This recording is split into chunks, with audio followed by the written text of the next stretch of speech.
What is up, everyone, and welcome to episode 2 of the Somewhat Sports Podcast. I am Chris. I'm joined by two, not one, but two very special guests. Jurgen, like last week, how are you, my man? I'm doing pretty good, Chris. I had a pretty easy day. I just started my new job a couple days ago, so, life's going relatively well right now. Our second guest, close friend of mine, Damian. Welcome to the show, buddy. What's up? What up? What up? What up? How are you doing? How's everyone doing? I think some are better than most. Yeah, boy. Now, look. We have news this week. We have a lot of news. We had the draft yesterday, and this will be uploaded on Friday. But we had the draft yesterday. We're recording on Thursday. And since our last episode, a bunch of news came out, and we're going to talk about some of it. I think we're going to talk about the important stuff because I think a lot more. There's a bunch of little trades that occurred, but there's the big ones, and we'll probably talk about the big ones because we don't want to go an hour and a half like we did last week. But first half, we'll start with the draft. We'll talk about some winners, some losers, some maybe mixed. And then the second half of the episode, we'll talk about possible trades. But for anyone that doesn't know, Damian hasn't followed the draft as much as me and Jurgen has. So me and Jurgen, I guess we'll tackle the draft. And then Damian, you could jump upon with any comments that you might have. Gotcha. And then all three of us will kind of talk about the trade rumors. And, we might be breaking news soon because shit might happen in the next couple minutes. Yeah, with how Shams and Woj have been going the last few days, I wouldn't be shocked if we get like a brand new trade within the next we're going to record for about an hour, maybe a little more today. Like I wouldn't be shocked if we get at least 2 or 3 trades during this span of time. I mean, someone's got to have their phone. Someone's got to have their phone ready, all right? Okay, that'd be pretty cool. We break a trade live. I'll have mine open on Shams. My Twitter. All right, so we good? We about to start? Let's do it, boys. Yeah. All right. Someone got to be handling the trades. Someone got to be handling the time. Let's not go past an hour. We'll see. All right, so 2020 NBA draft is behind us, guys. Look, we're not going to go through every pick, but I have my winners. I'll go first. You guys could comment on them, and then after I'm done, well, I guess Jurgen, you could talk about your winners, and then we'll talk about. Then I'll go losers, and then you could go to your losers. And yeah, Dame, you can hop on whenever you want. But let me just start off. Hornets. They take LaMelo Ball at number 3. I have him as a winner. Look, I thought he was going to the Minnesota Timberwolves based on all the reports we were getting, but I guess that was all smoke. LaMelo Ball drops all the way to Charlotte. I know that he probably wants to go to a bigger market, maybe, but he's with the Hornets. I like this for the Hornets. I love their young core now. You're led by LaMelo Ball. You got Devontae Graham, PJ Washington, and Miles Bridges. Now, this is also low-key for LaMelo Ball because I think it also benefits him that he's not going to be like within all the media in New York or like something like LA and like that. Agreed. So I think it benefits him completely. I just heard ticket sales went up for the Hornets. I don't know how that works, if there's not going to be any fans, but they're relevant as all hell now. And I think it's awesome that a small market team just kind of jumped up, skyrocketed to, I mean, you could make the debate on how relevant they become, but I think it's huge for them. So Hornets definitely a winner for me. Jurgen, what you got? I agree. I feel like we're going to have a good amount of the same winners. I 100% agree, and I'm sure, Damian, you could probably attest to this as well. Like, just the star power that you get with bringing Ball over to Charlotte is big. But an underrated thing that I think like a lot of people aren't going to look at first, we're going to have to wait for the games to be played. Some of the second-round guys that they got, I like Richards and Vernon Carey for them. But the kid that they drafted, I believe, mid-late second round, Riller, 3 times. They got Grant Riller. That's all. Yeah. I actually like Grant Riller a lot too. Yeah, 3 times. Three times to the Colonial American Athletic Conference first team. His last 3 years. I think his last 2 years in college, he averaged at least 20 points per game. Like he's going to be very underrated. He could be one of those guys that quickly off the bench, he's going to contribute like anywhere from like 10 to 12 points per game for that team. I was shocked like that. I didn't think Grant Riller. I mean, what was it? It was in the 50s. I believe so. 50s or like late 40s. I mean that makes I kind of wanted the Knicks to maybe entertain buying a second round pick and maybe picking Grant Riller, but look, props to the Hornets. I think Look, I'm not huge on Vernon Carey Jr., but he's a solid pick for where he was at. And I think, look, they do need size. Like, the Hornets need size. That's one thing they do. Cody Zeller's not going to cut it. But, yeah, I mean, the most important thing is LaMelo Ball. I like their second-round picks as well. Damian, do you have anything to add? No, I like them getting LaMelo Ball because they're a team that needs to bring in like that kind of star power, like you said. And as you saw the reports, their ticket sales jumped the most out of any other team. Like that's exactly what they need from LaMelo Ball, and now they just need him to produce on the court. I think they're going to be one of those fun, possible 8th seed pushing teams. I could see them kind of fighting for the 8th spot. And I like their coach a lot, too. So, I don't know. Do you guys think they might be one of those scrappy, like, 8, not 8 to 11th seed, maybe fighting for that play-in spot, maybe? I'm only going to disagree for one reason, because I think they're a year away from that. I don't think you're off in terms of the guys that they've brought in recently. I think Graham, Ball, and PJ Washington is a solid enough trio. But I just think they're a year away. I remember when Wiggins and Cat in Minnesota, when they first came together. Yeah, like when they first came together, I had a lot of friends who were very high on them. And I said, no, not yet. Like they need at least 1 or 2 veterans there to help them out. I think I think Charlotte this year, and also like the East, like of the 8 teams that made the Eastern Conference playoffs this season, 7 of them are going to be there again. So that essentially only leaves the 8th seed. And I think Orlando has the best chance at maintaining that. So Charlotte, but I do agree. I think they'll be like a very interesting, like you can't sleep on them team. Uh, yeah, I agree. I don't think they're gonna make the playoffs this year. I do think they're a year away as well because they are that young. And the thing is, with this year, there's no summer league. There's training camp is all shortened, so all these teams with these young players don't have a lot of time to really get together and mesh. So it's gonna be kind of hard for these young teams, all these new players, to really get acquainted to each other early in the season. Yeah, I can see that. You guys aren't wrong. I could just see them being scrappy. They wouldn't, to me, they'd be like a sleeper, but not really a sleeper. But that's just me. Yeah, so moving on to my second winner, Washington Wizards. Denny falls to 9. Now, I knew there was reports coming out about the Bulls leaning towards Patrick Williams. I thought that would be smoke. Turns out it was. They picked Patrick Williams at 4. And I knew if he would slip past the Bulls, he would go down to either us or the Wizards or anyone after. But dude, him at 9? Woo! Yo, him, I think, again, Jurgen, we talked about his ceiling as a shooter. Yeah. So you put him next to Bradley and John.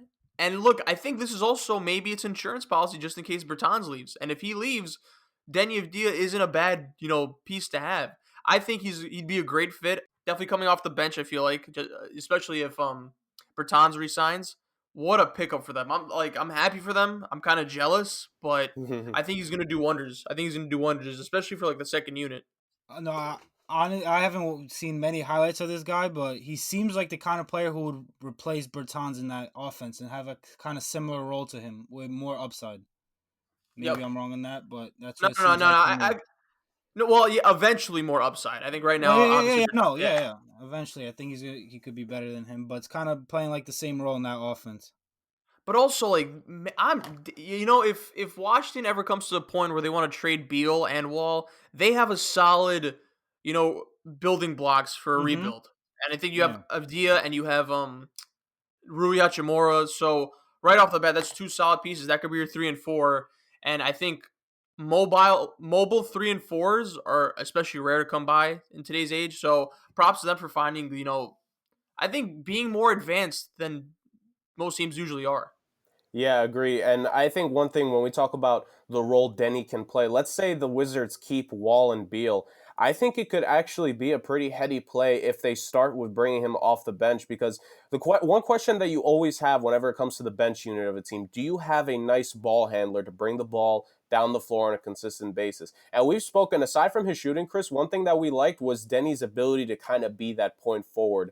Him coming off the bench to potentially be that first ball handler for the team when they need to give Beal and Wall a rest, like that's going to be something that's underrated in terms of the value he's going to bring. Yeah, I see Denny as a Swiss Army knife, so like it could kind of take pressure. Say if Denny plays with John Wall, and you don't know how John Wall is going to be after the Achilles, so I think Denny could take a lot of pressure off him in terms of playmaking. So huge win for me at number 9. It might be the steal of the draft. Might be.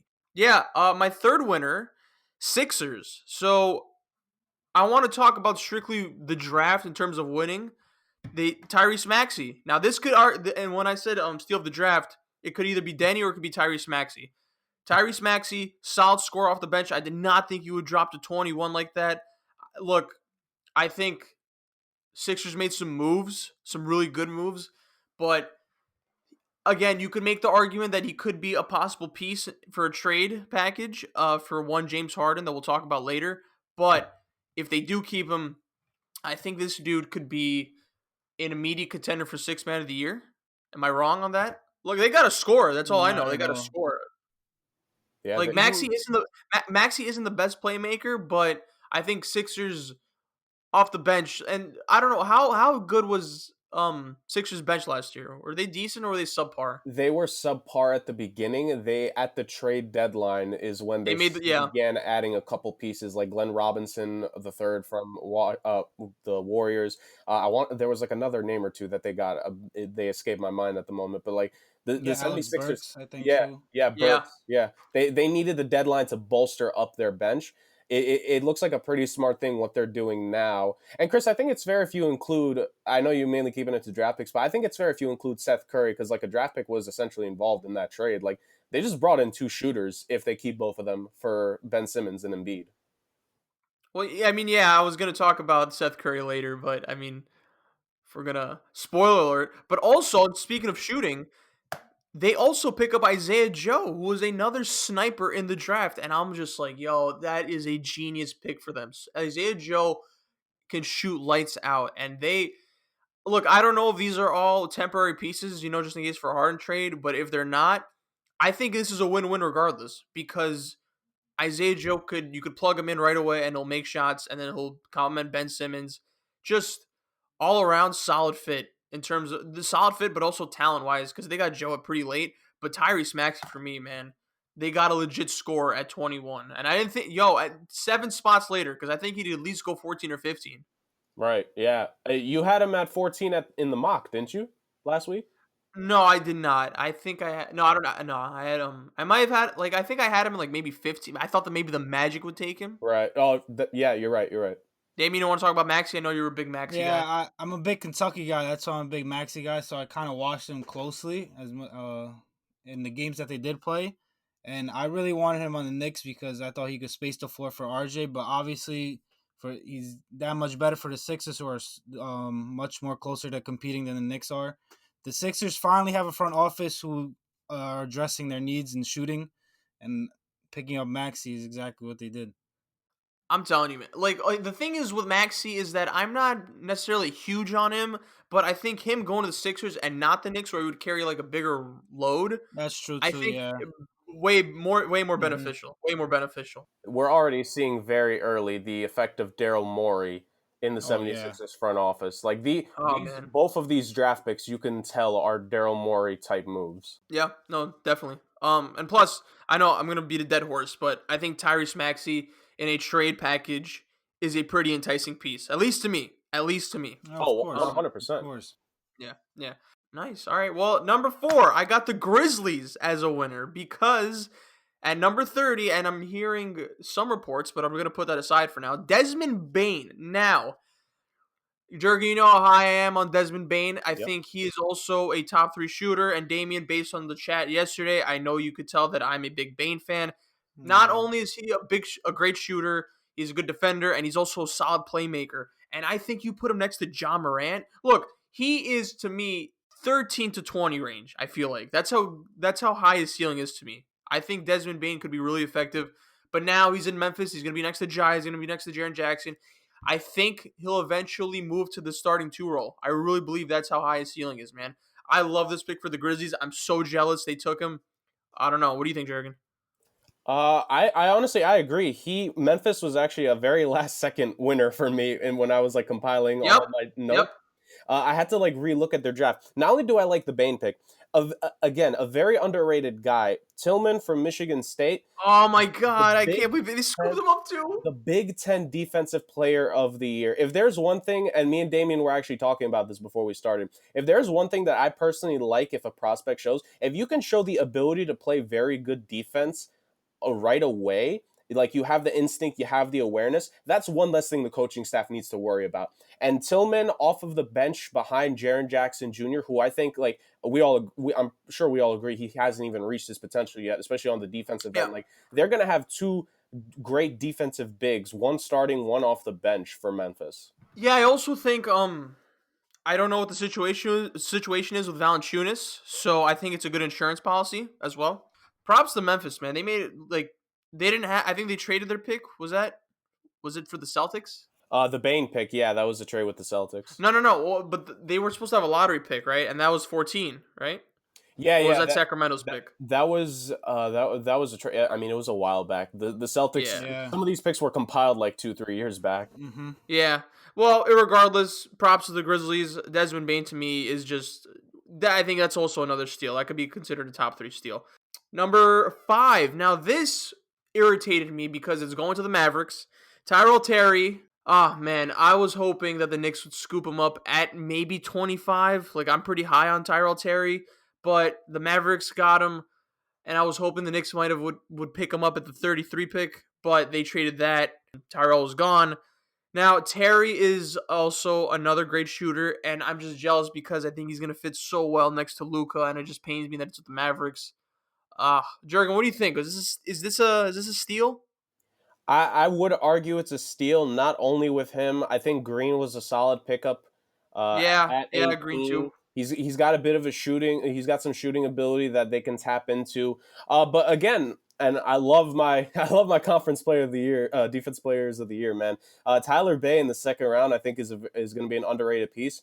If Porzingis is going to have stretches during this compacted season where he has to miss maybe like the back end of a back-to-back early, Tyler Bay and his defensive awareness could prove to be more crucial than some Mavericks fans would expect so early on from him. I think it's solid. And if we're, we made reference to it with the Philly deal, them getting Josh Richardson back, that's a defensive perimeter player. That's what you need. When you have a guy like Luka, as offensively gifted as Luka is, I don't think it's not a slight at all to say defense isn't exactly his strong suit. He's ass on defense. So you need a perimeter guy to put alongside a guy who maybe isn't the strongest defender. That's what Boston did with Isaiah Thomas. That's what they were doing with Kyrie Irving, the same thing. So this is that wing defender to take the defensive pressure off of Luka. Yeah, no, definitely. I mean, I think those are solid picks, but the Tyrell Terry pick, man, that broke my heart. Because I know he's going to hit some long range, like some really long threes, and they're going to be daggers, and it's just, Luka's already generational, and I think Tyrell Terry's ceiling is pretty high. So, and look, I think, who's their starting point guard for the Mavericks? Is it not Luka essentially? Like I know he's technically like shooting guard, small forward, but like he you can put him again. This is part of the thing with Luka. You can put him at like point guard, shooting guard, small forward.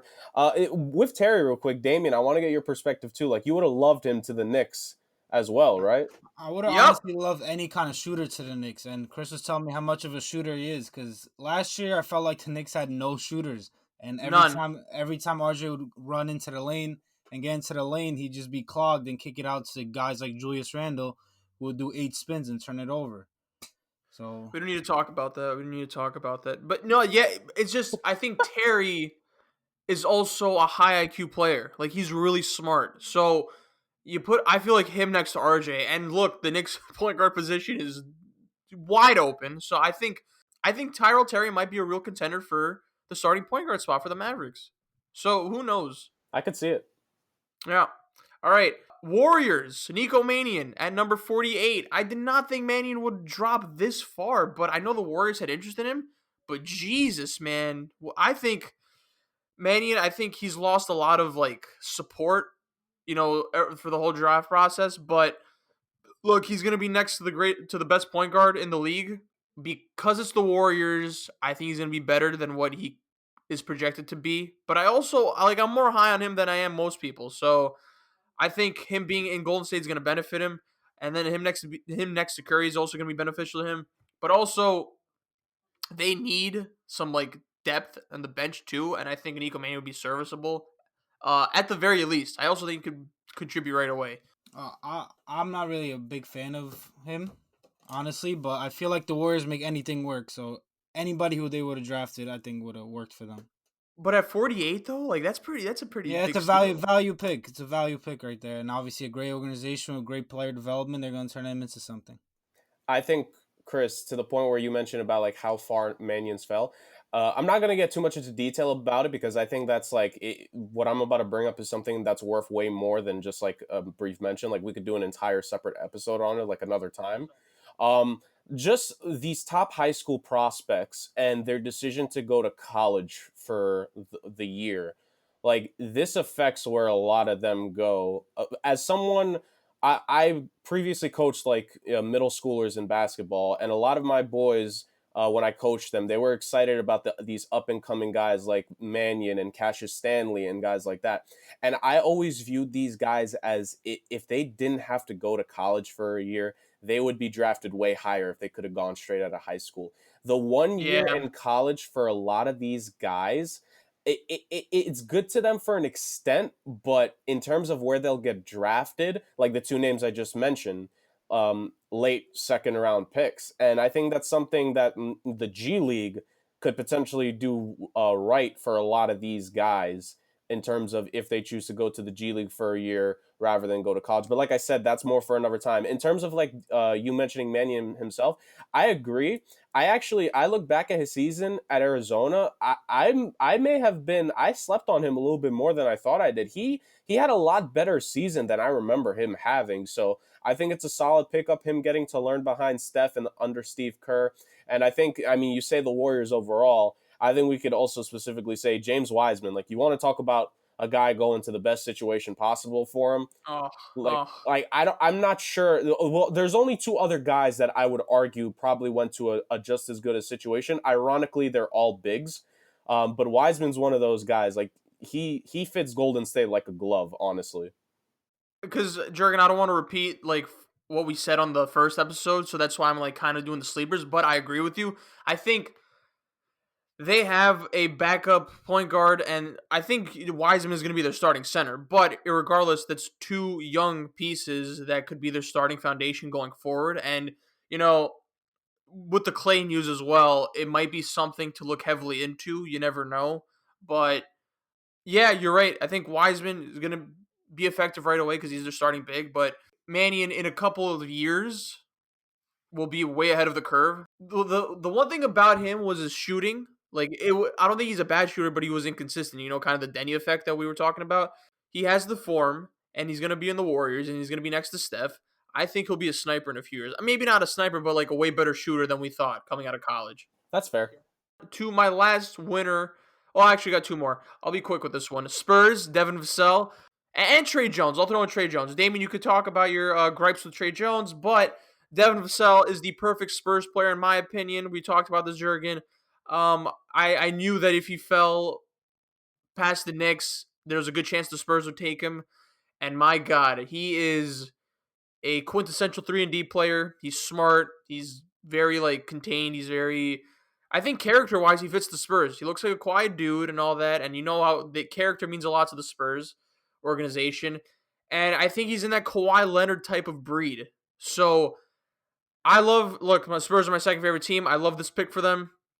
And I think his ceiling is higher than most people think. Put him on the Spurs now. I think he's going to be so good, and I'm so happy for him, and I'm so happy for them. I wanted Vassell in the Knicks. I really did. I love this pick for them. Look, they're going to need to improve. Like, the Spurs need shooting, and I also think Vassell helps them in that area as well. So, What are the gripes that Damian has with Trey Jones? I want to hear them. well, let me before we go on to that. Look, I think Trey Jones to me he's okay. He's undersized as a point guard, so I don't know how effective it would be in the NBA. But because he's on the Spurs now, I think they'll accentuate his strengths, and he'll be a lot better than what I thought he would be. Damian. Yeah, I'm not a big fan of him because I just don't think he's that good. Like you said, he's undersized. He's I don't think he can score the ball well at all. He was a great defender in college, but playing defense in college is completely Different, different yeah. than playing defense in the NBA. So we're gonna have to see how his defense translates. But I saw no offense from him in college, so I don't know what kind of offense I'm gonna see in the NBA. But like you mentioned, the Spurs will bring the best out of him, so I think they'll bring the best out of his like 4.5 points per game or something like that. They'll make it look as good as possible. But it's wait and see with him. All right, Jurgen, you want to add something? I think it's pretty fair with what you both guys have both said. I understand what you're saying in terms of the size, but I think 6'3" for a point guard. They're shorter guards. I mean, if you mean the weight, then I understand. He definitely needs to bulk up, as I think a lot of these guys do. But no, I could definitely see. Although I think again, if we're talking about just for player specific for a second in terms of winners, I think Trey Jones may have went to the perfect spot for him. Oh Because yeah, he definitely did. you talk about the point guards that Pop has worked with. You talk about the guards that are already there with Derek White and DeJounte Murray, how those guys have improved since they got there, how those guys have grown since they got there. I swear, like, DeJounte Murray's put on, like, at least 15 pounds since he got drafted to the Spurs. So, uh, Well, isn't Derek White due for a contract soon? I believe it's the last year of his rookie deal coming up, if I'm not mistaken.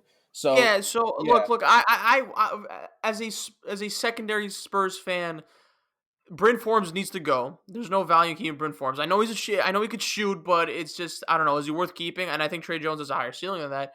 I don't know. I think it's insurance policy as well, but also he's gonna be scrappy. Character wise, he does fits the Spurs as well. Like he's coachable as well, and he comes from the Krzyzewski cloth, so he's definitely gonna thrive in the Popovich cloth. So again, match made in heaven. Yeah. Now I want to go team wise. This is my biggest winner. I did not think they would be the biggest winner, but to me, they are. The Detroit Pistons, to me, Yes. are the biggest winner of this draft. They Yes. got their franchise point guard in Killian Hayes. They got Isaiah Stewart, and they got Sadiq Bey. I am surprised Sadiq Bey went to 19. I'm very high on Sadiq Bey. I think he could be a solid wing. He's a 3-and-D player, two-way player. And also, they got some size in Isaiah Stewart, and they need size, you know? I think Sadiq Bey will probably be playing right away. Who knows what they'll do with Christian Wood? That's why, because just in case Christian Wood leaves. But I love Sadiq Bey, man. I think Sadiq Bey could have honestly been 14 or 15, but he went to 19, and I think he went to a team that is very thin on talent. And I think the Pistons just completely went from like a step zero team to a step two. And that's because they made some savvy moves. I did not expect this from them. But I think the most important thing is that they picked Killian Hayes, who I think next to Sekou Demboya, who's another fellow Frenchman of his, they're gonna have connection. But you put pieces around Killian Hayes, I think the rebuild speeds up. Well, you say speed up. I think the rebuild has finally started. And you mentioned how they go from step 0 to step 2. I would actually say they were probably at like step -3 to step 2. Just because some of that roster that they had, it was a joke going into last season. This was 2011. You talk about giving them a 2011 Derrick Rose and a 2011 Blake Griffin. That team could have been a finals contender, but we are just obviously not in those times. We're not in those times. We're not here to debate that. But I'm just saying, it's just the talent wise, like their roster, it just did not make much sense last year. And them making these deals, as you said, Hayes to Demboya is going to be pretty entertaining. Bay is going to start right away. And with Isaiah Stewart, and you talk about some of the savvy moves they made, the Tony Bradley little trade that they made with Utah, I think that could potentially give them some time. Because Stewart I like, but I think he may need a little bit of time before you give him plenty of minutes. I think it could be smart to just let Bradley, be the placeholder at center for now. Let Stewart adjust to everything, and then maybe like halfway through the season, start giving Stewart the minutes and see what he can do. But I think, first off, Mike Breen would just be saying bang on our podcast right now, because I'm pretty sure we all have the same winners up to this point in terms of like who you picked, Chris. Like, that is outstanding. But yeah, no, I agree. Detroit rocked this draft. Yeah, they did. Damian? Yeah, Detroit needs to hit the reset button, and that's I think what they did. The way you start a rebuild is you bring in young talent and you let them grow together. And that's exactly what they did in this draft. I like Killian Hayes. You start at the point guard position, kind of the most important position in the NBA, and you go from there. So I like what they did. Yeah, can't say much else about it other than Detroit just kind of killed it and they hit it out of the park.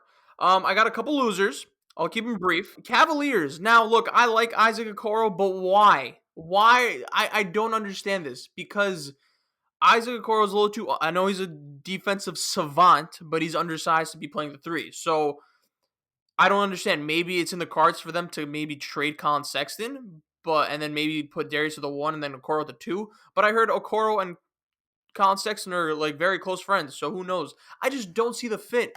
I thought Obi Toppin would go to them because I think Kevin Love, I don't know what the market is for him, but he would eventually be gone. Maybe. I thought we would start building the front court, right? I would have assumed the same. I don't want to necessarily call it a loss on my end. I'm just going to call it a surprise / questionable pick. Again, Chris, we spoke Yeah. about this last week. For anyone who may not have listened, maybe this is the first episode you're seeing, which I do recommend going back to last week just to kind of get like some of what we were talking about. But Okoro is that kind of guy that if he doesn't go to a winning team, like the fans are going to be angry with him at first because they're going to expect more from him. Like, And he can't shoot. yeah, like I think it's unfair for whatever expectations Cavs fans may have with him because this is not a guy that's going to be a franchise player for a team the way you might hope. This is going to be a guy that's going to be a great piece on a lineup where if he's the fourth guy you need to rely on just to like slash to the paint and everything, it'll be fine. And as a top perimeter defender, like I don't understand. I thought Obi was going to Cleveland too. It confused me. Well, I mean, I get it because they need to like improve there's just too many guards at this point, and I don't know. I thought for sure because Denny slipped from the Bulls, and I'm like, okay, this is Cleveland. Like Denny's going to Cleveland easily, but I guess not. I don't know. I don't know what their plan is. It's Cleveland. They always make sus picks. I get it. You need help on defense, but it's just I don't know, bro. I don't know. I guess he was their best player available. Damian? Yeah. Remember last year they took Darius Garland, right? And we Yeah. didn't think they were going to take a guard because they had Colin Sexton, and yet they took a guard. So you just never know with Cleveland. There's a reason why they're always at the top of the lottery.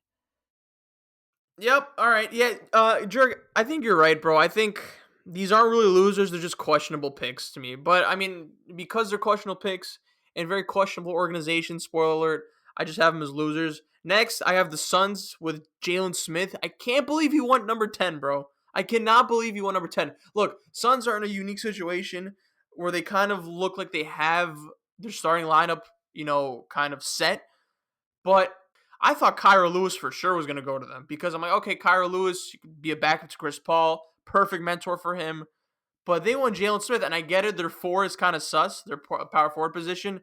So I guess they went fit technically, but a team like the Suns is the type of team that kind of needs talent over fit at this point. And I know they just got Chris Paul, but still, man, he's only for 2 years. Yeah, I agree with the questionable part.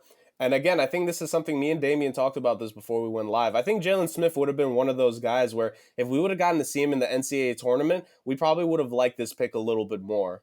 No, yeah, like I said before, like not having NCAA tournament really hurt a lot of these guys because every year you have an NCAA tournament, you see the guys play at the biggest stage, and there's a lot of times where a guy you didn't think was going to go that high before the tournament has a great tournament, plays great in front of bright lights, and then gets drafted higher than you thought he would. Jurgen, I think you might have done more scouting on Jalen Smith, but does he have potential as a high offensive player? Like, can he shoot? The, I'm skeptic because of this. Because he could defend, right? Because he could defend, right? I know he could defend. Yeah. Defending and rebound will be fine. I believe he does have a little bit of upside in terms of being a stretch 4, and I think that is why they picked him. Yeah. I want to say with him, he's one of the better guys in terms of what his stretch 4 outlook is. Because the thing is, with some of these power forwards, like when you look at their 3-point percentage, you can't look at the 3-point percentage on its own. What you need to do is you need to look at the 3-point attempts. And you need to see, like, were they consistently taking, like, maybe 2 or 3 a game? Did they take at least over 1 a game in college? Like, those are the things you need to look at. It was kind of like, this is another guy, obviously, but like Aaron Nesmith, we know he's a shooter, but the wrong stat people were looking at was what he did at this past season in college because it was only a 14-game sample. When you expand it and you see over 60 games, he shot over 40%, then that's like, okay, he's a shooter. Jalen Smith, I think, of the bigs, I think he does probably like top 3 in terms of the shooting, the 3 upside. But no, yeah, like I agree. I think you could have argued more for talent at this point. And there was a good amount of guys on the board that it's like, I'm kind of shocked that they passed over. Yeah, I mean, Jurgen, I agree. I think his potential as a stretch 4 is kind of what enticed the Suns. I thought if Patrick Williams slid to the Suns, that would have been perfect for them. But I guess Jalen Smith will do for now, I guess. But look, Phoenix shot up the ranks in terms of trying to win now. So I guess it's a passable pick. But look, I don't want to knock on Jalen Smith. I just thought it was questionable right away, especially with the talent that was available. But they went fit over best available, and of course, that's the question that we all always ask. Move on to my final questionable pick, which is Tyrese Halliburton to the Sacramento Kings. Now, I like Halliburton. I thought he was one of the top guards in this draft. But do they not have De'Aaron Fox? I know Buddy Hield is possibly on the market, and I guess you could play Tyrese at the 2, but Tyrese, to me, is the type that's more effective as the 1, but can you play De'Aaron Fox the 2? I don't think you can because he is a undersized point guard as well who needs the rock in his hands. I don't get this pick. I really don't. It's a questionable fit, but then I saw that it's the Sacramento Kings making the pick, and they always do dumbass shit like this, so it's not really off-brand. Someone fucking go take it. I agree. I was thinking the same thing with about the Kings as the Cavs. It's like, what else do you expect from these kind of organizations? Like they're just gonna make really questionable picks, and at the end, it's just who they are. Oh man. Just take it, Jurgen. Just go, bro. I think the thing is that I'm still expecting the Hield trade. We're gonna get into Bogdanovich later on, so I'm not gonna get too much into that. But like, I'm still expecting Sacramento to make moves to where Halliburton will likely play at the 2. I think looking back, it is a bit of a questionable pick. It really is. I can't think off the top of my head where they should have gone. But looking now, like if they think and if Fox and Halliburton can coexist, that's where it comes because we talked about his defensive potential. The De'Aaron Fox, Tyrese Halliburton defensive backcourt, it would be something that like if I was going up against that team, I would fake an injury in the first quarter. Like I'm not trying to deal with either of those two guys. So that there's that. But no, that's one of those wait and see how it plays out kind of picks. Like I think the thing is when we talk about losers, I think there's only very few teams that I would say they lost the draft in terms of what they did and what they could have done.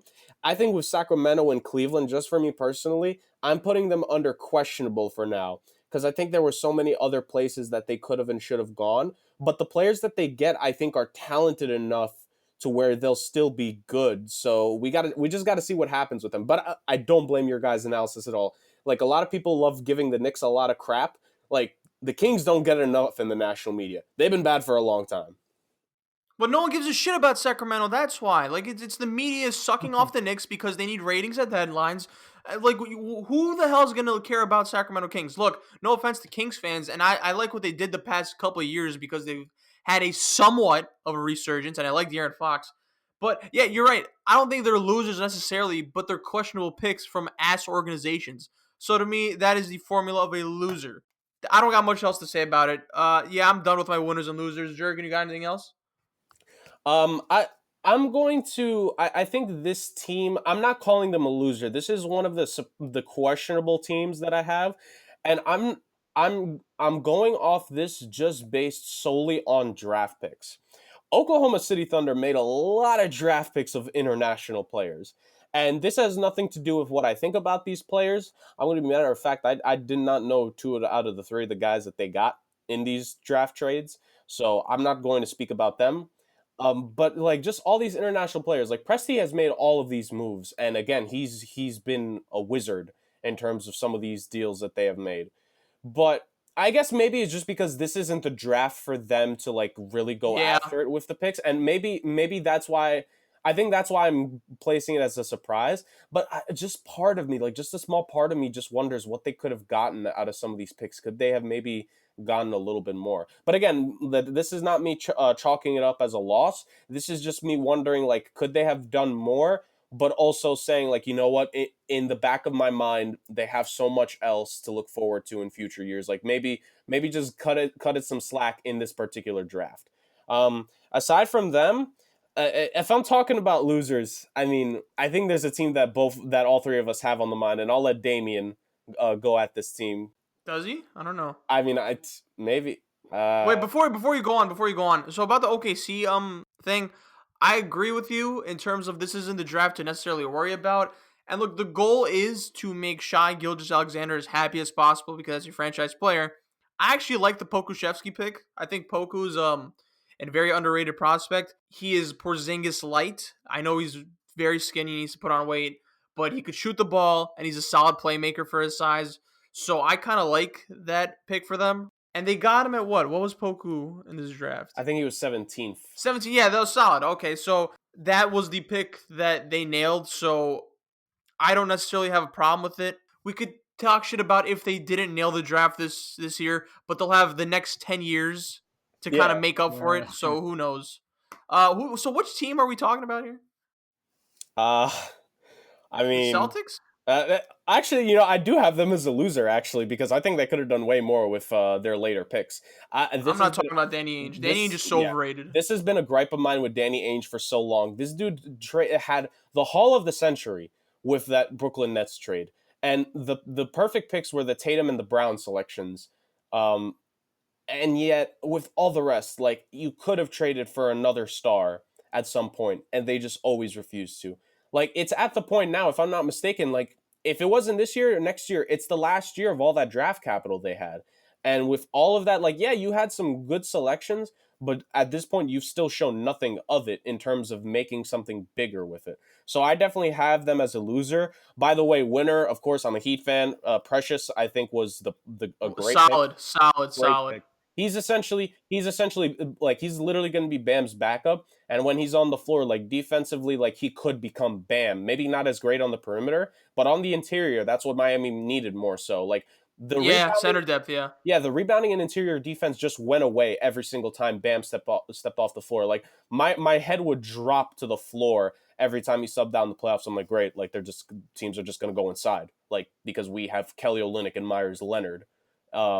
And now with Precious, he helps that a lot. I think he's I know this term gets thrown out a lot, and you're going to hear it from me, so get used to it, people.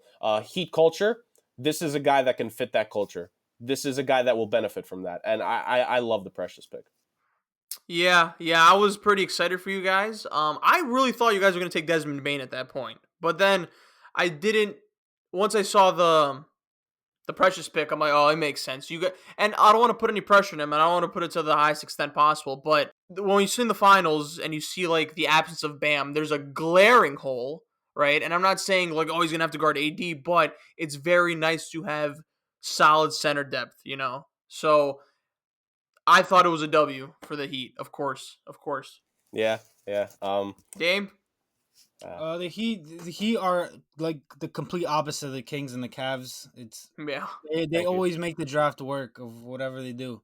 So I do think that was a good pick, especially because it was backup for Bam. As you saw in the finals, every time when Bam didn't play or when Bam came off the floor, everyone was just dominating the paint against them. Yeah. You got any more losers, Jurgen? Can we move on? I'm real quick. I'm torn between what I want to place them as between Minnesota, between losers and being questionable. But Minnesota, like, aside from the Anthony Edwards pick, I like McDaniels. I think he could be solid for them. But same. If for having the first overall pick, it just didn't feel like that impressive of a draft.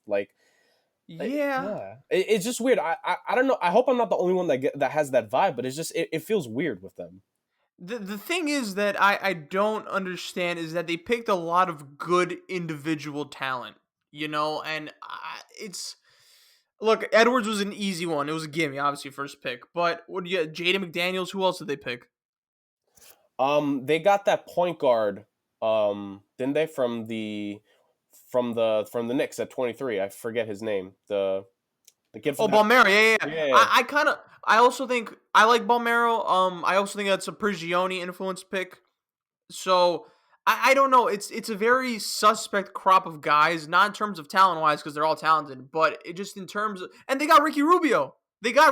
So I don't get it at all. Yeah, I'm with you 100%, dog. Yeah, like, going real quick before Dame gives his thought, like, I know last week where I had Edwards in my mock draft, which, again, for people that want to listen to it, again, it had nothing to do with his talent. But now that I go back to where I was thinking last week, I still don't blame where my thought process was. I think it's a legitimate thought in front offices. If you're not 100% sold on the potential of a player, I think a player has the ability to slide down a draft. Obviously, it didn't happen with Edwards, but if like that scenario had happened where Edwards had slid out of the top 3 or the top 5, I probably would have been the only person in the world that wouldn't have been surprised with that, because I don't know what, there's just something about that pick where it's like, I think it's good, but I also think it has a high chance where it's like it's just not going to live up to being what a number 1 overall pick has to become. No, yeah, I agree. But I think Edwards is the perfect fit for that team. I don't think LaMelo and Russell would have been a good backcourt. Yes, they're talented, but that defense would have been horrendous. And Wiseman clearly doesn't fit next to Towns, so I think Edwards is a no-brainer pick there. Yeah, I mean we talked about how much he would fit with that team, but everyone else kind of suspect. Again, individual talent is there, but team wise, I don't get it. Moving on, I think we're done with the draft analysis. We went way longer than we thought we would, but that's usually what's going to happen. Yeah. Now we're going to talk about some NBA trades that occurred. I got one, two, all right, so 5 trades here, and we'll talk about all of them because I'm pretty sure we have some significant thoughts. But we'll start off with the first trade that kind of blew everything out of proportion when it all started. Chris Paul to the Suns. Now, I think this is perfect for the Phoenix Suns. They finally got their point guard. We saw what Chris Paul could do to young talent. Now you're going to put him next to even better young talent and a superstar in the making of Devin Booker. I think Phoenix could now compete for the 6th to 8th seed because I don't know what's going to happen now. I think the Warriors kind of regressed. I don't know if they'll be ahead of the Warriors because I still think the Warriors are talented enough to be there. But I do think when you think about it, I think the ceiling of the Suns now is 6th or 7th seed, right? And I think Paul, they needed this. You needed to be competitive after that 8-0, bubble run. They were like, okay, let's push for some winning, and you need to keep Devin Booker happy.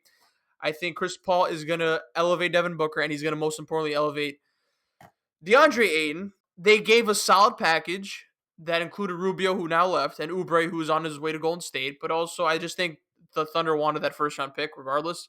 What do you guys think? I think it's a W for both. No, I'll let you explain, Dame, just real quick. I think it's a W for both. No problem.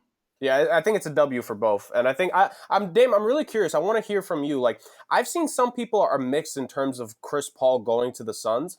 I know Chris is a big fan of it. I'm a big fan of it. I want to kind of get your thoughts to see like where our podcast lies here, because I think it's a great deal. Now, before you go, Damian, this is Paul to the Suns. Paul to the Suns. I know it's Paul to the Suns, Chris.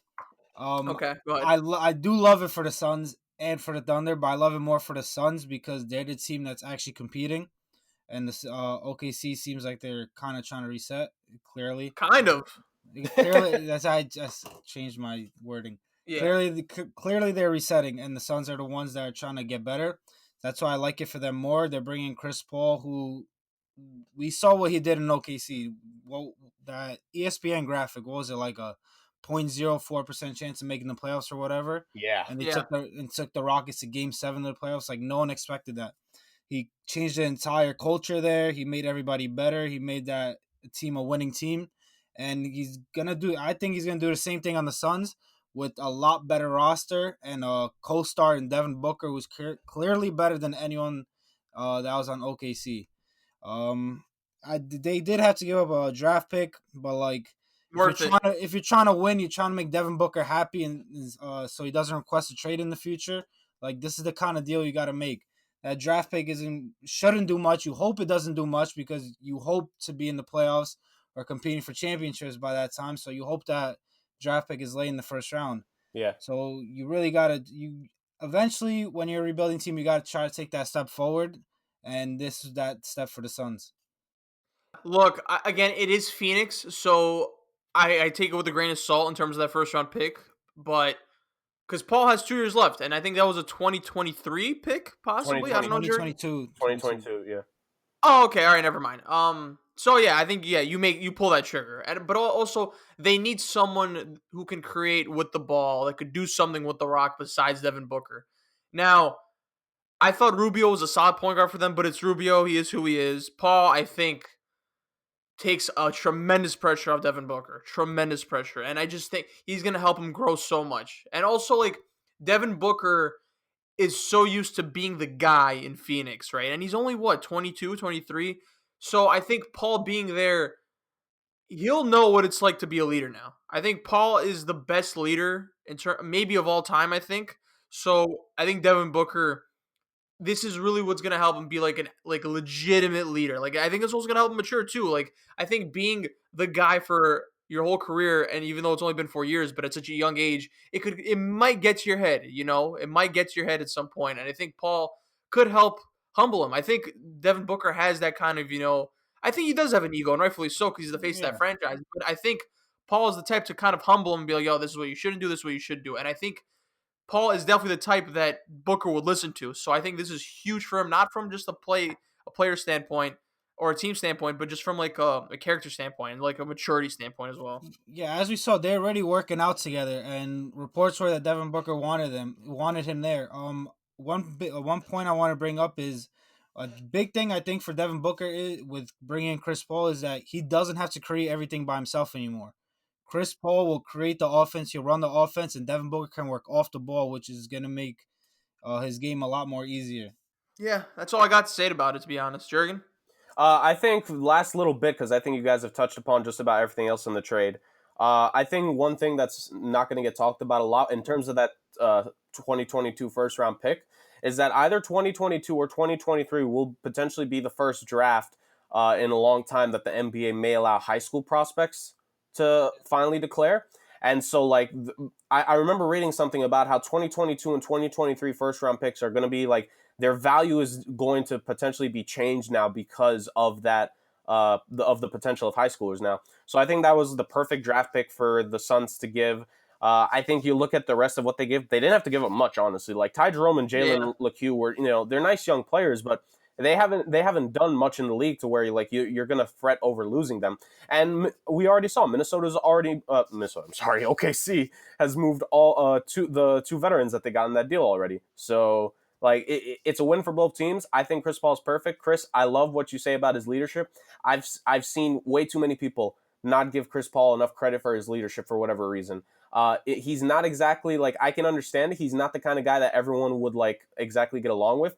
But sometimes in professional sports, in the hyper-competitive ways that it is, it's not always about being friends. It's about getting victories. And Chris Paul is that guy. I've always said this. If I wanted to start a team with a point guard in the NBA, I would seriously consider Chris Paul as my leader. 1,000%. Like, you have to. I liken him to, like, in the NFL with Aaron Rodgers. Like, they're two guys that the media has harped on for so long in terms of winners, leadership. though. They're winners. They're winners, and also, like, all of their teammates will say, like, look, at the end of the day, like, he makes you better. So I don't understand, like, why he's gotten so much hate. I think Booker, like you guys said, especially great point, Damian, like, Booker wanted him there. DeAndre Ayton is going to love Chris Paul throwing him passes because Chris Paul's always had great chemistry with throwing it to his bigs and getting it to them. Like, how can you not view this as a win for the Suns? No, I'm with you. I think, yeah. But again, I could see them making the playoffs now. I wouldn't go that far to be like, yo, 5th or 4th seed. But if it's not, I think they definitely make it. If from like a 7th or 8th seed perspective, but I think their ceiling could be 6th. Could be. I don't know. I don't want to get crucified. If they get a nice like stretch run here, because look at the teams that were in the top 6 last year. You have OKC who's gonna fall off. You have Houston who like we still don't know what's gonna happen there, True. A team that we thought was gonna be back, Golden State. Klay Thompson's out for the season. So if they go on a nice stretch run here, if they go on like 2 different stretches where they go like 10-1 and like 9-2. They could sneak as the 5th seed. Like, I don't think it's completely out of the realm of possibility. Yeah.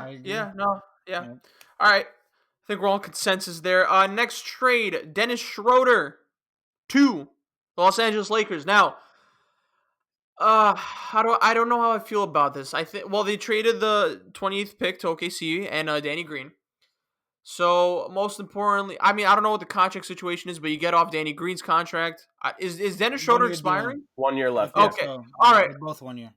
Oh, okay. All right. Yeah. But look, I think Dennis Schroeder is a scoring point guard. I think he's a good enough shooter to not make LeBron just, tear his skin off in terms of just shooting because he could kind of spread the floor. Right? So like, and one thing I know is that Rondo, being as god of a playmaker as he is, can't shoot the. I know he shot well in the playoffs, but I think Schroeder, he fits more of what LeBron wants to do more than Rondo technically, and he's a legitimate scorer. I don't think he's going to be the scorer like he was in OKC, but again, no pressure on him because you have LeBron and AD doing all the work. So I think Schroeder is a good addition. To me, the Lakers are the favorites. I don't think Schroeder is a bad addition. I don't really have much thoughts about this. I think it's a good addition. They're still the favorites to me, but it's not an over the top move. But then again, they don't need to make an over the top move yet. I think the West is going to be competitive. There's going to be a lot of parity, but who's actually going to challenge the Lakers at this point? I don't know with the Clippers anymore, and I thought it'd be the Warriors, but Clay's injury changes everything. I think they have nothing to worry about. I think he's a fine addition, to be honest. As long as the Lakers starting lineup for their playoff games have the names LeBron James and Anthony Davis There's nothing to worry about here. There will never be a team that beats them 4 times out of 7 in the playoffs. Dennis Schroeder, I think, is very, as you said, like, he wasn't the name that a lot of us expected, and I think the Lakers made, I think it was some sort of like late push that the Lakers made too to get him when a lot of other teams dropped out of the running for him. And we saw what OKC did with Danny Green. We need to technically wait, like, I think it's 2 or 3 days for it to be official, but Danny Green is being flipped to the Philadelphia 76ers, and Philly's getting the Horford contract off the books. So it's much, more or less like kind of like not exactly a 3-team deal, but like a faux pas 3-team deal. And I think it's a W on all 3 teams. Again, OKC getting draft capital. They were able to use it. Getting more draft capital from Philly using Danny Green. And the Lakers getting Dennis Schroeder. Like, with Dennis Schroeder, I think the underrated thing is that, he could have been the 6th man of the year. Like, honestly, when I look back I know Montrezl Harrell won it, and I know Lou Williams has been in that the discussion since like the first Bush administration, it feels like. But I legitimately think that, like, Dennis Schroeder legitimately could have been the 6th man of the year last year. And it all depends on what the Lakers do. But if the Lakers can actually find a good role for him to be like that scorer off the bench, and if they keep Kuzma, you're telling me you're going to have 2 guys that can both get 15 a game for you off the bench? Like, the Lakers just got better with this. Yeah. And Dave, before you go, I think he's a more reliable scorer than Kuzma. So, 100%. Look, if LeBron's being passive in a game and AD, well, God knows AD is made out of glass, but maybe there's an instance where LeBron's being passive and teams are doing semi-well. I'll never say anyone's doing well on AD, but they're doing semi-well, and it's happened for a few like quarters here and there, right? I think Schroeder's the perfect guy to kind of carry the scoring load. Damian, go ahead. I'm a big LeBron guy, if you guys didn't know. So I really looked into this trade. It's like to me. It's all right. I didn't love it, but I don't think I hated it. I think the main thing is to me about this trade is that this means there's gonna be no Rondo for the Lakers. Oh yeah. And I really think that Rondo was in a very big part of their championship run. I don't know if they would have won without him because of the fact that he's the one that runs the offense, so LeBron is on the bench. I've followed LeBron for a while now, and I know that every time he goes to the bench, it's when the teams go into a drought because there's usually nobody to create offense for that team when he's on the bench. But I mean, they didn't really give up much, so that's why I kind of do like it. I view it as they filled a hole of needing scoring off the bench because I think he is their best bench scorer now. I think he's better than Kuzma or KCP. So they did fill that hole, but then you don't think he starts? Oh, I think they're better off with him being on the bench. I don't know if he's going to start. Who starts for them then?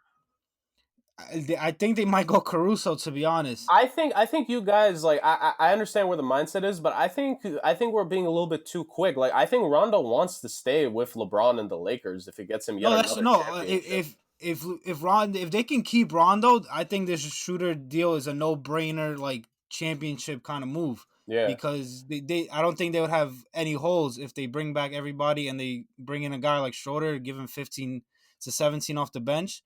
One funny thing is that I don't know if you guys saw a couple of days before this trade, Dennis Schroeder came. He didn't want to be there. Exactly. He didn't want to go to the Lakers or Clippers, and everyone's like, all right, why wouldn't you want to go there? And then out of nowhere, you see him getting traded there.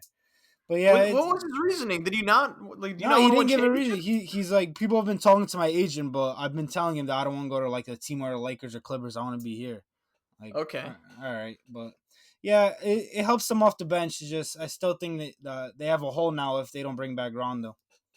It's not an earth-changing move, but again, Lakers don't need to do it. I just think they're slightly better, maybe, I guess, because I think Rondo's more effective in the playoffs. But look, still the favorites, so that's all that matters. Yep. Absolutely.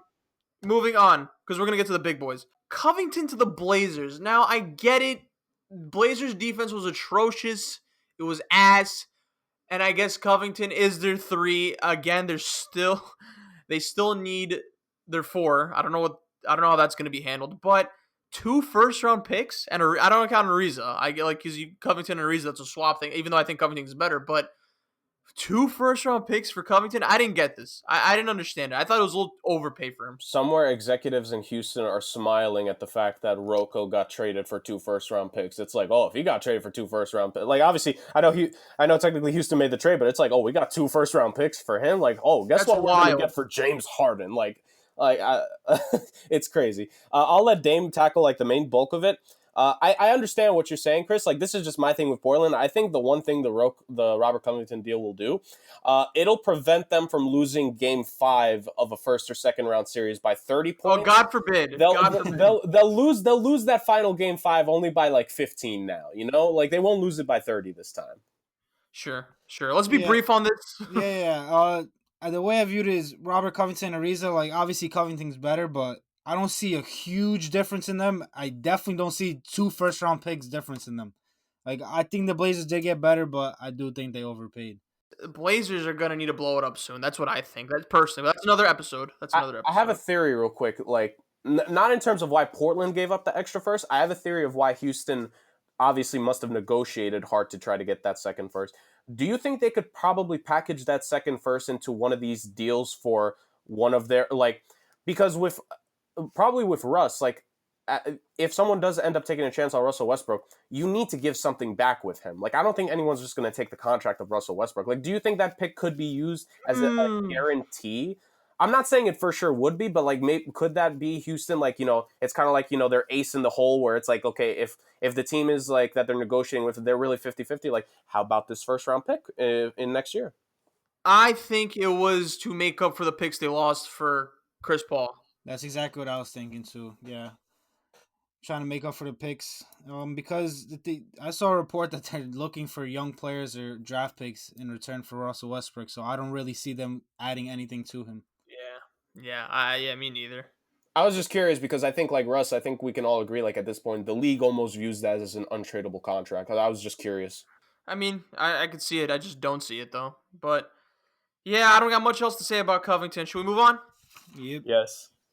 Okay. Drew Holiday to the Bucks. Look, Bucks got their guy in terms of having another guy who could score behind Giannis and Middleton. And look, they needed that guy. I think if they didn't make this trade and they just stuck with what they got, wouldn't be good enough. Would not be good enough. And Drew Holiday, quintessential two-way player, always brought up as a top-tier two-way player, 3-and-D guy as well.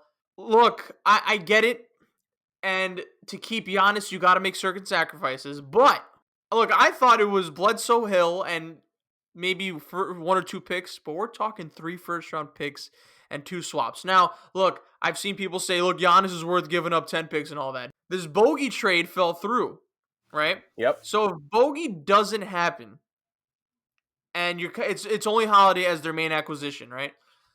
I don't know, man. I really don't know, because I thought once Bogey got involved in the trade talks and it was official, I'm like, oh, that's it. This is the perfect 5. It was going to stop him now, but Bogey fell through. And look, I like Holiday. Again, very underrated, and he's a top-tier player. 3 first-rounders and 2 swaps I thought was a bit too much. Look, I get it. You got that guy, to kind of help Giannis stay. But at some point, you got to kind of look at maybe your future, because I would have wanted, they had to have had approval from Giannis for this deal. Because if you did this without approval from Giannis and there's still a chance that he leaves, I don't know. Look, I get the idea behind it. I'm not saying that. They gave up a lot for him. I could not believe that it was 3 first-rounders and 2 swaps. I agree. Real quick, I would like to say, um, in terms of the Bogdanovich deal, there was like a little. I'm sure you guys probably saw it, like Bleacher Report saying that, like Mark Stein saying the league is like looking into like everything that transpired there. Yeah. I don't know if that'll mean like anything happens with that deal. I don't know if there's any chance it could get revived, but I think that is just worth noting really fast. Um, I, I'm torn on this deal because I am a massive Drew Holiday guy. Like that two-way guard that you put next to, like he could have been a guy that Dallas could have picked up, and he would have been like an even better for them, like for guarding a perimeter defender that Luka couldn't. But the 5 first-round picks, like I think this is such. And Chris, I understand what you're saying in terms of like going to Giannis. I think there may be a small chance that they didn't even go to him on this. I think just the mindset. I think the You're mindset. just saying that because you want Miami to get him. You want that hope. No. The reason why I'm saying this is because sometimes when it comes to a superstar, like you make the trade that you think needs to be made. I know, look, I'm a fan of the player empowerment that's happened to the league the last decade. I am. But there's still the scenario where not every single thing goes through the superstar of an organization. I do think there's a slight chance that Giannis wasn't informed of this because at some point you got to stand up on your own 2 feet, and it's like you got to make the guess of like, is this the right trade? And I think Milwaukee was just that point. It's like, okay, we're going to do anything to get this trade to go through. So like, what's going to happen, New Orleans? What's the deal here? Like, I agree, Chris. If this had been 2 first-round picks only, or maybe like this year's first, a future first, and just 1 pick swap, I think easily everyone would say like, okay, that's a fine deal. But once you hear 5 total picks, like that's Paul George territory, and we all know how that ended up for the Clippers. So it's tough. I don't think Drew Holiday will have that kind of meltdown. Obviously, I love Drew. I don't I don't have a strong feeling about this either which way because I like Drew so much, but the package, I feel like New Orleans really kind of finagled Milwaukee here. Dame, I don't know about you, but I think They did. yeah. The me, I'm probably on the other side than you guys are. I like it for the Bucks. Reason being is because I feel like you have to do whatever you can to keep Giannis there, and I do think they went to Giannis for approval. I don't see how they make this trade without doing that. If they did this trade without going to Giannis or having any kind of confidence that Giannis is going to resign, I think that was very reckless. But the way I look at it is the draft picks shouldn't really matter because Giannis is in his prime and he's trying to win a championship now. Those draft picks, how much are they really going to contribute to them winning a championship right now? They're going to take years to develop. They're years away. These draft picks aren't going to be contributors to Giannis winning a championship right now in Milwaukee. So the draft picks I have no problem with. Eric Bledsoe, George Hill, like they have no role there anyway with Drew Holiday. And you bring in a guy like Drew Holiday who plays defense, which Chris Middleton and Giannis already do. So that already stacks up their defense. It gives them another playmaker on offense, a point guard who can actually run the show and score by himself. I really do like it for the Bucks. I think they're the favorite in the East now.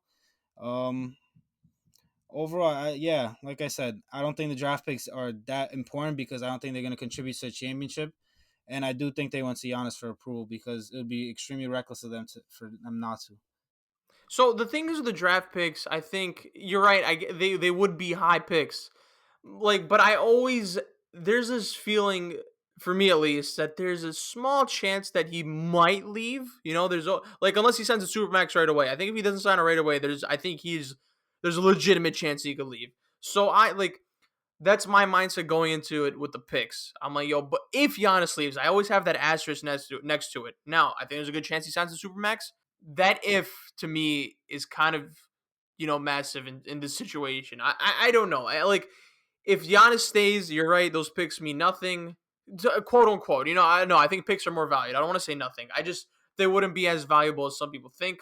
But for a team that's kind of on the threshold of rebuilding, but also playoff bound like the Pelicans, you could use all the picks you get. And also, I think it's good for the Pelicans because you can maybe package all those picks for a budding superstar who might be disgruntled to pair up with Zion and Brandon Ingram. Right. Who knows? So that's all I got to say about it. I get what you're saying, Dame. I just think there's always an asterisk because I don't know what Giannis is doing. But I always think Giannis might leave. I have confidence that he's going to resign. That's why I look at it like this. Obviously, if he doesn't resign, then I completely flip around and it's terrible. Okay. I think there's one thing. I don't know if maybe this was Dame's approach when he was looking at this, and I don't know this off the top of my head. what are the Bucks draft pick situations in 2021, 2022, and 2023? Because let's say hypothetically Giannis does leave this offseason. The most immediate drafts are the next 3 drafts of 21, 22, and 23. All the picks they gave up are 24, 25, 26, and 27. So if the Bucks still have at least 2 of the next 3 years first round picks, then who's to say they don't? Let's say they lose Giannis and Drew Holiday, he's on a contract here, so like it's 50-50.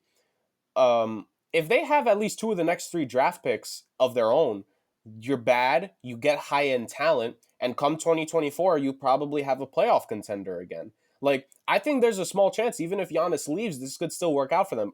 I'm only saying this because I don't know the situation for these eventual picks off the top of my head, but let's say they have 2022 and 2023.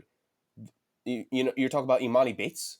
You're talking about like some talent in those drafts. Like there's potential for Milwaukee. If Giannis leaves, they could hit the quickest reset button ever. Like, I'm just saying, like this is if the situation is right for them. That's a good point you brought up. I'm not sure that the draft pick situation either. Okay, so it's a 2021 from Indiana, and they got that, right? And then you have unprotected 2025 and 27, and includes a pair of first-round swaps in 2024 and 2026. I think we're forgetting about the swaps as well. Oh no, I'm just asking, like, in 2022 and 2023 and next year, do the Bucks have their own first round picks? I think so. I don't even know. I would have to look on Tankathon for that. I'm wondering But because if they have at least 1 or 2 of those picks still, then they have a chance to still get some high-end talent if Giannis leaves. Because when you lose a superstar, the most immediate loss you're going to feel of that superstar will be the first couple of seasons. What you do in those first few seasons is critical to what happens after. If you lose Giannis in 2021, if you have 2 of the next 3 picks, that's when you can draft some guys. Maybe you can convince Drew Holiday to stay. Middleton's locked down long term. Like, I'm just saying, like, for the Bucks, if they lose Giannis, there's a sliver where those draft picks, they won't hurt you as much because potentially you're a playoff team again by the time those years roll around. I understand. No, I feel you on that. I just thought for Drew Holiday, it just felt like so much at the time. I don't know. But look, they got their guy. That's all that matters. I think Giannis is happier. I think he's going to be happy that in the playoffs, like I thought the entire playoffs, even before the playoffs, let me like take a scale back there. I thought during the regular season that if there was any team that had the defensive structure to take down Milwaukee, it was Miami, because the way that Miami played Giannis, dating back to the regular season, they had a plan in place. They were going to build a wall around him every single time he tried to drive. They were going to pick him up from half court because if you don't, 2-3 steps later, he's going to be at the rim dunking on you. And they made sure to not let that happen on a majority of the possessions. And what Milwaukee really missed was a point guard that was going to be aggressive and take initiative, penetrate, force the defense to focus on the guard a little bit more. And Bledsoe wasn't doing that. George Hill isn't explosive enough to do that. I think Drew Holiday might be the guy that allows the Bucks to finally become a good half-court team come the playoffs. I agree, but look, I'll say this as my final point: they better win the chip now. I think they like this is if they don't win it next season, agreed, then I don't think they win it ever.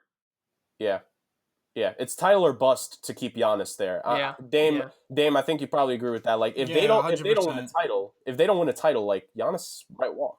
That's our final point, and then we get to our last trade. Philadelphia as a whole, we start off with trading Horford in exchange for Danny Green. And I think there was picks involved. There was also picks involved. But the important part is that they got rid of Horford's contract. They traded Josh Richardson in the 36th pick for Seth Curry. Yeah, look, Philly, A1, man. Huge moves.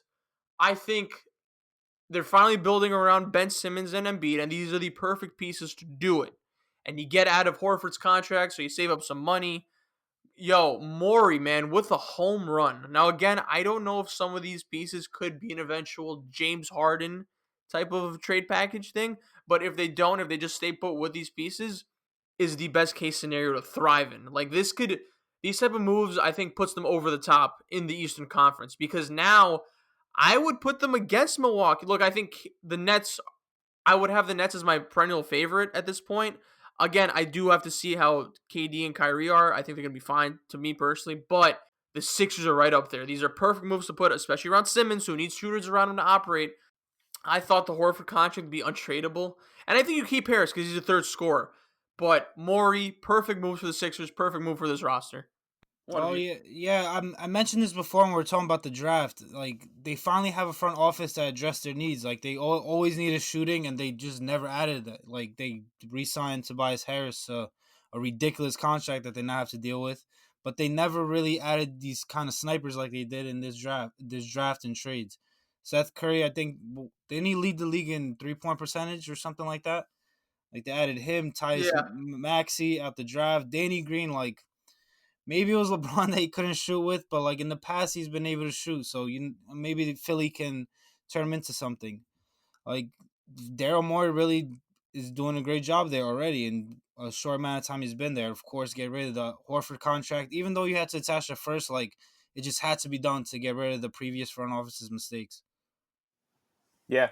You had to put in that protected first round pick and way in the future to get rid of the Horford deal. But I just call this a W because they got rid of that Al Horford deal. Like when you have bad contracts as an organization, this is ironic. I won't get too much into it, but I actually I was like on my own time I was working on like a long form piece of like how essentially bad deals, bad contracts, and stuff like that can really bring a team down. And if they had not gotten this Horford contract, it would have been really bad. So I just call it a W based off of that. And Chris, I think this is what you were talking about. Damian, I think you mentioned like with some of these pieces, like what can entice a team like Houston. I know he's been saying he wants to go to Brooklyn, but I think James Harden to Philly, I don't think we should count that out yet, because if Philly produces an offer that the Rockets look at as good enough, and if the Nets are being stingy on what they don't and do want to give up, we could see Harden be going to Philly. Like that is a more than real possibility. Yeah, that's. I mean, we already like kind of handled all the bases. Perfect moves for Philly, perfect moves for a possible Harden package, but perfect moves for the roster in general, and to keep their two stars that are always reportedly disgruntled with one another from the media happy. So I think this will do wonders for them. Not a shoo-in for the finals, but I definitely wouldn't be surprised if they make it with this talented roster that they just assembled right now. So those are my concluding thoughts. I think I speak for both of us. Guys, I think this is the end of the episode. I'm pretty sure we'll have a lot to talk about next week. We'll try to incorporate maybe some NFL news. Huge game tonight with the Cardinals and the Seahawks. Hopefully the Seahawks win to me. No. But anyway. Kyler Murray, yeah. dark horse MVP candidate. Like I think if the Cardinals win this game, I think the Kyler Murray for MVP chatter is going to go through the roof tomorrow. Oh, they will. And we'll definitely talk about that in next week's episode, depending on how performances are with this game. But, fellas, anything else you want to add before we wrap up? I'm good. I think we went through everything today. Yeah, we went through a lot. The draft, I think early on the draft kind of disappointed a little bit because a lot of people were predicting a lot of early trades. Yeah, oh my god. Yeah. I don't think any lottery picks were traded, right? During the draft? Yeah, I don't think so. If any of them do, it's definitely going to be after.